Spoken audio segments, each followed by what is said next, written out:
Hey, shalom, shalom, shalom. I want to give all praises, glory, and honor to Yahweh, Bahashem, Yahweh Shai, Bahashem, Wahara Kakadash, double honors to the elders and apostles of Great Millstone.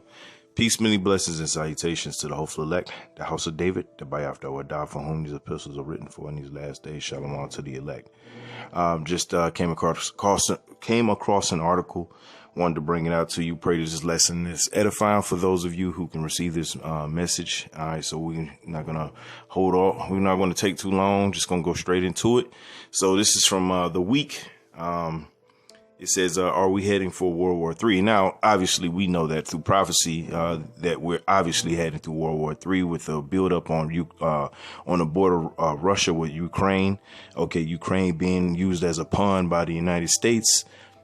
Then you have all of these breakdown in communications amongst the EU.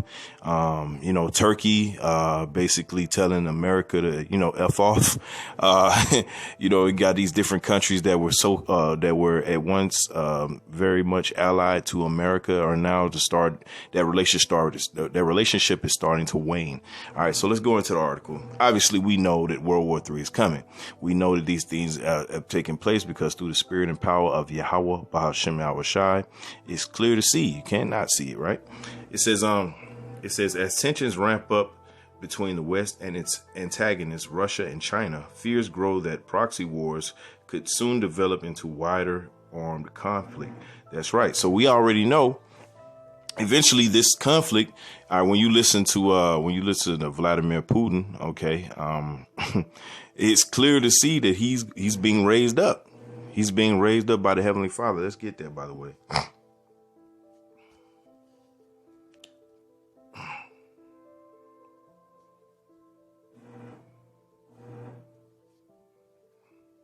This is Ezekiel 38:1. It says, "And the word of the Lord Yahweh came unto me, saying, Son of man, set thy face against Gog and against the land of Magog." That's right. And the land, the Gog and the land, Gog and the land of Magog is actually, when you look on the ancient map, is Russia right now, where it's positioned. Okay. It says, the chief prince of Meshach and Tubal, and prophesy against him. And what we're saying to Russia is, the prophecy that we're giving to Russia is that you're going to destroy Babylon the Great. You're going to team up with numerous other countries, namely the BRICS, starting with China, Iran, Ethiopia, South Africa, Brazil, all these different countries that Russia is going to be a guard onto them. OK, and they're going to come up against America, and they're going to shoot their nuclear weapons against Babylon the Great, which is America. All right. It says, "And say, thus saith the Lord Yahweh Shema Shai, thy power. Behold, I am against thee, O Gog, the chief prince of Meshach and Tubal." See, and what we're also saying in prophecy is that once you do this to Babylon the Great, once the war breaks loose, okay, you're going to fight. You're going to destroy Babylon the Great. You're going to feel victorious. But then that is when Yahweh Shai is going to make his glorious return. You're going to try to fight against them from the four winds of the earth, meaning every army that is on this earth currently. OK, once they destroy Babylon the Great, will look at the return of Yahweh Shai as the grave threat, as they should. And they're going to try to fight against Yahweh Shai, and they're going to lose incredibly. OK, it's going to be a first round knockout. It's going to be a Mike Tyson fight from the late 80s, early 90s. OK, it's not going to be quick. Don't blink. It's going to be quick. All right. It says, "And I will turn thee back and put hooks into thy jaws." That's right. So he's raising up that Soviet Union spirit in the heaven, in these Edomites, which the Russians are Edomites as well, but they are more of a throwback, all right, to the actual warrior Edomites. Okay, these Edomites are not going to put up with these softy, effeminate ass American Edomites, and they're going to destroy them. They're going to lead the charge to destroy them. Okay. It says, "And I will turn thee back and put hooks into thy jaws, and I will bring thee forth, and all thine army, horses and horsemen, all of them clothed with all sorts of armor, even a great company with bucklers and shields, all them handling swords." And those swords are talking about the weaponry. Okay, you see these tests, these nuclear tests, these different ballistic tests. Okay, these they're building up their war. Okay, you got America and Ukraine. Okay, at the border of Russia, literally doing nuclear They're literally doing nuclear tests, man, at their border, man. That is a threat. Okay, you imagine Russia doing tests with Canada. Okay, and Canada is the border to America, or with Mexico, and they're literally testing their nuclear capability. Are you serious? It'll be a war literally that afternoon. Anyway, it says Persia, as I spoke about earlier, Persia, Ethiopia, Persia being Iran, Ethiopia, and Libya. With them, all of them with shield and helmet. That's right. So World War III is definitely going to take place. All right. There's going to definitely be a war. OK, the Lord has told everybody to get their weaponry up. Let's get that. This is Joel 3:9. It says, proclaim this. It's like you proclaim ye this among the Gentiles. Prepare war. Wake up the mighty men. Let all the men of war draw near. Let them come up. That's right. The Lord has commanded these different countries, okay, through his mouth, which is the prophets of Yahweh Shema Shai, to prophesy against them and also tell them what they should be doing, which they're doing right now. They're beating their plowshares into pruning hooks. Okay, they're preparing themselves for the final battle with Babylon the Great. Ultimately, they're going to try to take that same weaponry and fight against Yahweh Shai and the angels, and they're going to lose horribly. Okay, but this we're going to continue with the spirit of this video, the spirit of Yahweh Shema Shai. Verse 9, let's start at Joel 3:9 again. Proclaim ye this among the Gentiles. Prepare war and make up the mighty men. Let all the men of war draw near. Let them come up. Beat your plowshares into swords and your pruning hooks into spears. Let the weak say, I am strong. That's right. China used to be one of those countries that would get bullied and picked on and beaten, and beat into submission. And, then you have these other countries like Brazil and South Africa and all these other different countries or whatever that are not traditional powers. Okay. In, so to speak, in the Edomite captivity. Okay. And within the last 500 years, Ethiopia, Iran, okay, which Persia used to be a great power, but it isn't since the inception of the Edomite supremacy, they haven't been like that. Okay. So with all that being said, they're the weak saying that they're strong, meaning they're beating their weaponry, or they're creating weaponry that is going to rival Babylon the Great's weaponry. Which we know Babylon the Great is on another level with the weapons. But, when you got nuclear weapons, what do you do, right? So continuing, it says, assemble yourselves and come, and all ye heathen, and gather yourselves together round about. Thither cause thy mighty ones to come down, O Lord Yahweh. That's right. So that's leading into when they you understand that when they're fighting Babylon the Great, they're going to eventually just nuke them. According to Jeremiah 50 and 51, they're going to just nuke Babylon the Great. They're going to look across and see all the smoke and smoldering fires going on in Babylon the Great. And then they're going to see the coming of Yahweh Shai Mashiach. That's what that's going into. OK, so sticking within the spirit of World War III, the prophecy. We're going to go back to the article. Just wanted to get that little bit to let you know that eventually these different countries, and led by Russia, by the way, which is Gog and Magog in the scriptures. All right. They're going to be they're going to make their presence known, and they're going to make their disdain for Babylon the Great very, very apparent. All right. So let's go back to the article. It says U.S. officials have warned the European Union that Moscow may be on the verge of another military invasion of Ukraine as its troops gather near the border, while others remain wary of multiple hotspots where Beijing might want to make its military mark over the next decade. It says threat of Russia to Europe. So what they're doing is there's an information war going on. OK, first and foremost, they have an information war against us, the prophets of Yahweh Shema Shai, starting with the elders and apostles of Great Millstone all the way down to the lowest man. They have an information war with us. All right, trying to, kick us off the platforms, and eventually they're just going to come and roll on us at some point. But they also have an information war or disinformation war against these other countries that have nuclear capabilities. OK. So this is what's going on right now. They're trying to convince either EU and NATO that they have their back.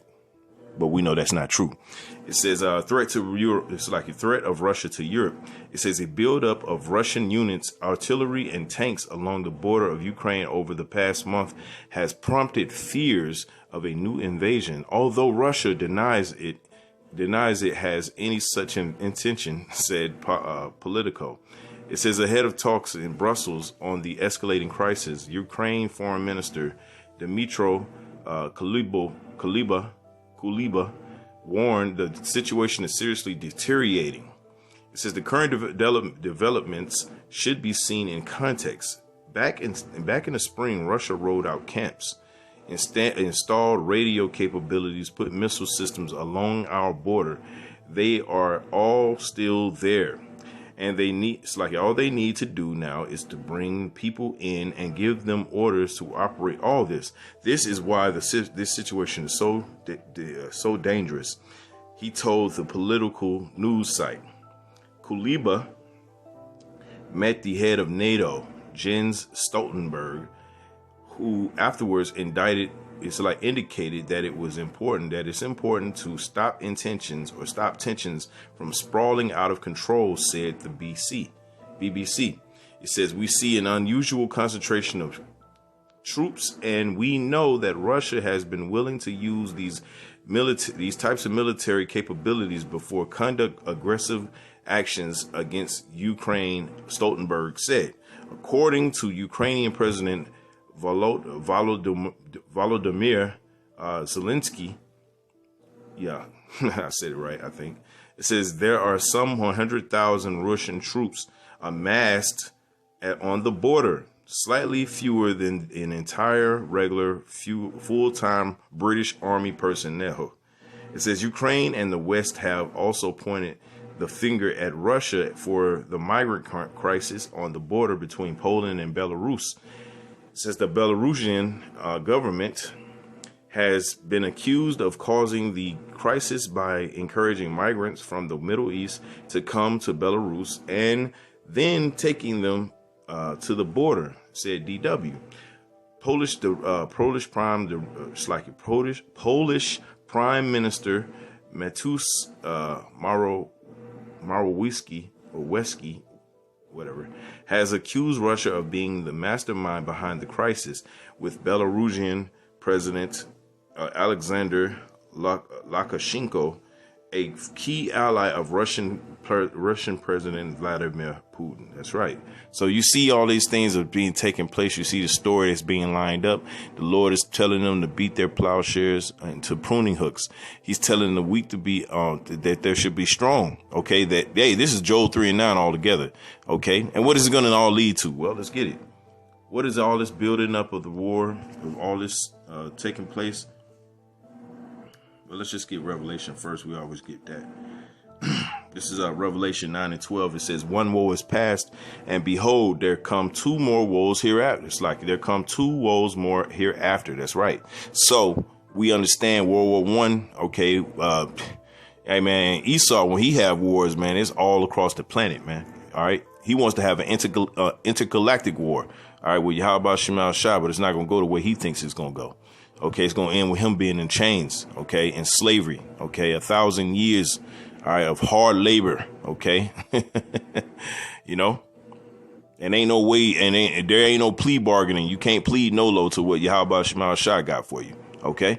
So with that being said, okay, we understand that World War I, okay, was a big thing that happened, okay, that led to World War II, then also now World War II, which World War II led to the formation or the actual beef of Russia and America, okay, because that's when they had Operation, I forget that was Operation, it's on the tip of my tongue, but basically where they basically stole a bunch of German scientists, okay, and they created I think it was Operation Manhattan. Or the Manhattan Project. Right. And so World War II led to the Manhattan Project, which was the creation or formation of nuclear weapons. OK, and automatically, all right, that led to beef between America and Russia. OK, and that's where the Cold War started. All right. And it started it got really, really bad in the 60s and really the 80s as well. And now we're getting back to that point. All right. Let's read that one more time. Revelation 9:12. It says, one woe is past, and behold, there come two woes more hereafter. That's right. So we understand World War II led to the Manhattan Project. OK, now because of the Manhattan Project that came out of World War II and the beef that came between Russia and America, which is prophesied. Well, now we're getting ready to enter into World War III. And what is World War III going to consist of? Well, let's get that real quick. Let's go to Isaiah 9:5. All right, because this is the end result of the Manhattan Project, according to prophecy, which led from World War II to now World War III. All right, and World War III is upon us, as you can see. OK, this is Isaiah 9:5. It says, for every battle of the warrior is with confused noise and garments rolled in blood. But this shall be with burning and fuel of fire. There you go. What's burning a fuel of fire? Intercontinental ballistic missiles. That was the result of the Manhattan Project. So now you see that this thing is about to kick up to another level, man. It's going to be billions and billions of people that are going to be annihilated according to this war. And this is the biggest fear of Esau Edom, especially you Americans. OK, you should be afraid. But guess what? It's inevitable. You cannot change it. It's all according to prophecy. There's nothing you could do about it. You're just here to live it out. That's it. Let's go back to the article. So when we bring these articles and things of that nature, we have to give you context, let you know what all of this means. How is it going to go down? We don't know when they're going to do it. OK, we just know that it's going to go down. We are guaranteed by prophecy through the spirit and power of Yahweh Ba'ashem Yahawashi that we understand these things will take place. All right. It says U.S. Secretary of State Anthony Blinken has said the situation is designed to threaten security, sow division, and aim to distract from Russia's activities on the border with Ukraine. The Ukrainian foreign minister, Kuleba, specifically linked the two situations. When we see migrants used as a weapon, when we see disinformation used as a weapon, when we see gas used as a weapon and soldiers and their guns, these are not separate elements, he said. He said they are all part of a broad strategy to shatter Europe. We should see everything that is happening east of the EU border and inside of the EU as part of a general effort. These are not separate events. It says, indeed, these flashpoint events may individually seem to have complex roots, said Bob Seeley of the Telegraph. It says, but the work of the Putin is behind them all. That's right. Well, that's what they think. So guess what? It's going to ratchet up tensions. It says Putin's Kremlin has been preparing for conflict ever since he declared the new age of hostility in 2007 speech in Munich. Seeley continued, but his words have been largely ignored by nervous Western nations. It says Seeley contends that Putin aims to do three things as his time in power reaches its final decade. First, destroy an independent Ukrainian state. Second, shatter NATO, and third, cement Russia's role as a illiberal rival to the West. It says in October 2018, which that's prophecy, by the way. Okay, that's prophecy. Hey, matter of fact, let's get that. Since I'm thinking about it, let's get it.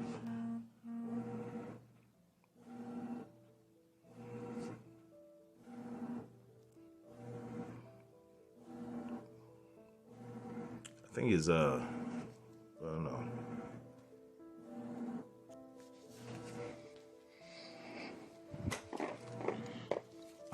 Let me see. It's Isaiah. I think it's Isaiah 13.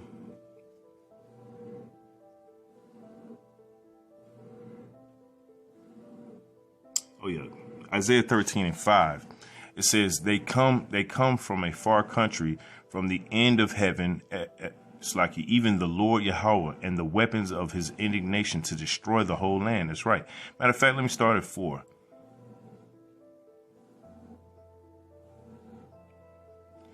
Isaiah 13:4 says, the noise of a multitude in the mountains, like as a great people, a tumultuous noise of the kingdoms of nations gathered together.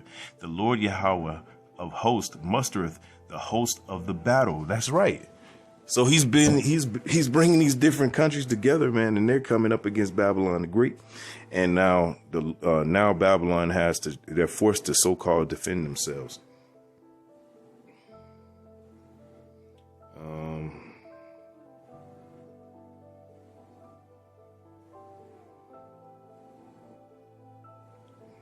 Yep, that is. This is Isaiah 13:17. It says, behold, I will stir up the Medes against them. That's right. This is what he's doing. Is this not what he's doing? This is all according to prophecy. You think that this is old rando. This just happens, or if we just, learn to, communicate better and give them, different stock options and, give them some, Bitcoin. Nah, that's not going to change shit, because the Lord is the one that's stirring this up. All right. Once the quicker you understand, you so-called blacks, Latinos, and Native Americans and Israelite foreigners, okay, they may look like the other nations, but have the spirit of Israel. Okay, understand this. The Lord is the one that's stirring this up. Let's read that again. Isaiah 13:17. It says, behold, I will stir up the Medes against them, which shall not regard silver, and as for gold, they shall not delight in it. That's right. So you can't buy them off, because they're going to have that spirit. Okay. They're going to have the spirit put on them by the holy angels that were sent by Yahweh by Shema Shai. Okay. There's not enough money. There ain't no amount of money that you can pay to get them to not want to do what they're going to do. And let's prove that. Let's go to Ezekiel. This is all promptu, man, because I only had, being honest with you, brothers and sisters, man, I only had like maybe 2 or 3 precepts, man. And then guess what? When you hit record, those precepts just start flooding in, because that's how you know it's the spirit. It ain't of anything that we're saying or doing ourselves, man. It's just hit record and let the Lord do his work, man. All right, this is Ezekiel.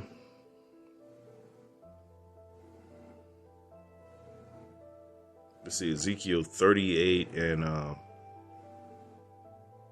10.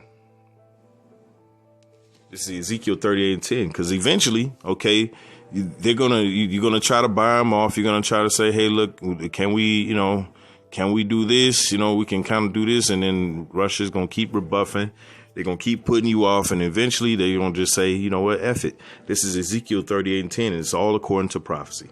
It says, thus saith the Lord Yahweh by Shema Shai thy power. It says, it shall also come to pass that at the same time shall things come into thy mind, and thou shalt think an evil thought. What do you think that thought's going to be? It's exactly what, if you getting that little goosebump on you right now, is exactly what you think it is. Intercontinental ballistic missiles will be shot. Okay. As it goes into Isaiah 13. And when you go to Isaiah 9 and 5, it says, but this shall be with burning and fuel of fire, man. They not going to give a damn about your children. They not going to care nothing about that.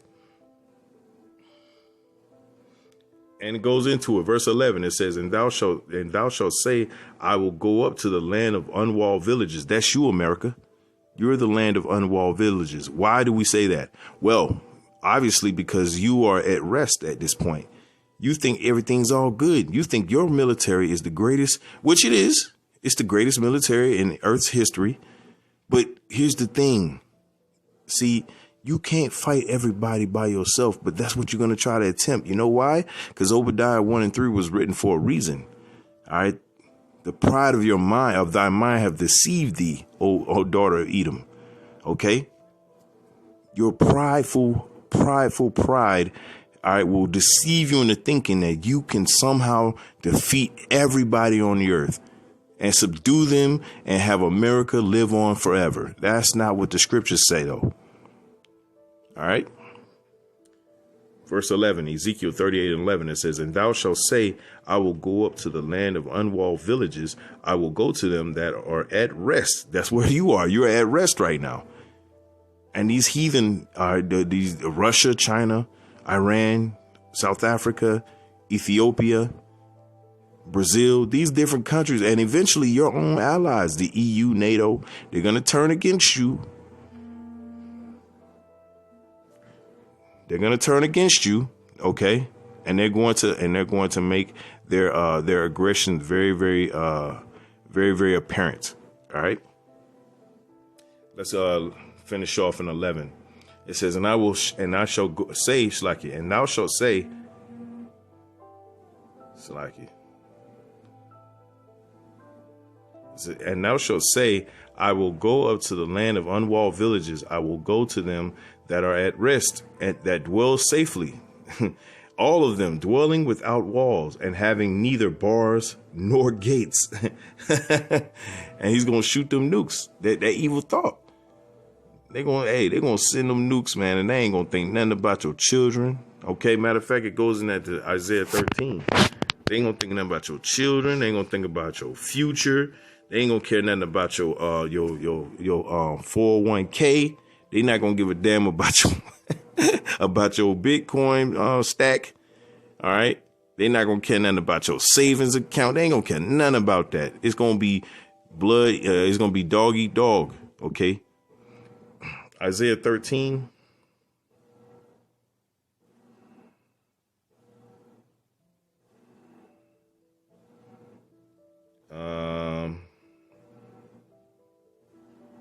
Let's start at 13. Isaiah 13:13 says, therefore I will shake the heavens, and the earth shall remove out of her place in the wrath of the Lord Yahweh of hosts, and in the day of his fierce anger. And it shall be as the chase roe, and as a sheep that taketh that no man taketh up. Ooh. It says, they shall every man turn to his own people and flee everyone into his own land. That's right. Everybody's going to get the hell away from this place. They're going to want nothing to do with America. Okay. It says, everyone that is found shall be thrust through, and everyone that is joined unto them shall be fall by the sword. That's you so-called blacks, Latinos, and Native Americans that seem to think that you have a friendship with Babylon the Great. And as long as Babylon the Great is alive or around, okay, you're going to always have a piece of it. You don't understand. You're going to be destroyed right along with it if you don't repent. All right. Let's jump down to 18. And here's the point. Isaiah 13:18, it says, their bows also shall dash the young man to pieces. That's the intercontinental ballistic missiles. It says, and they shall have no pity on the fruit of the womb. Their eyes shall not spare children. For those of, I was listening to a guy talk about how, you shouldn't say, FUCK or, SHIT or, saying, that's not a word of a godly man. Well, first and foremost, man, you ain't reading the scriptures, because this is a very bloody book. OK, though I be rude in speech, but yet not in knowledge. OK, we got to understand. But, we try not to use those words as much. We try to use a little better about so-called vocabulary. But here's the point. Words come out. They come out the way they do. There's no easy way to tell you that a Babylon's Great is going to be destroyed. Whether you like that or not is of no consequence of ours. It's just that you need to understand that that's what's going to happen. OK, so if you want to get the rest of that article, which is from the week. OK. Yeah, matter of fact, let's go back.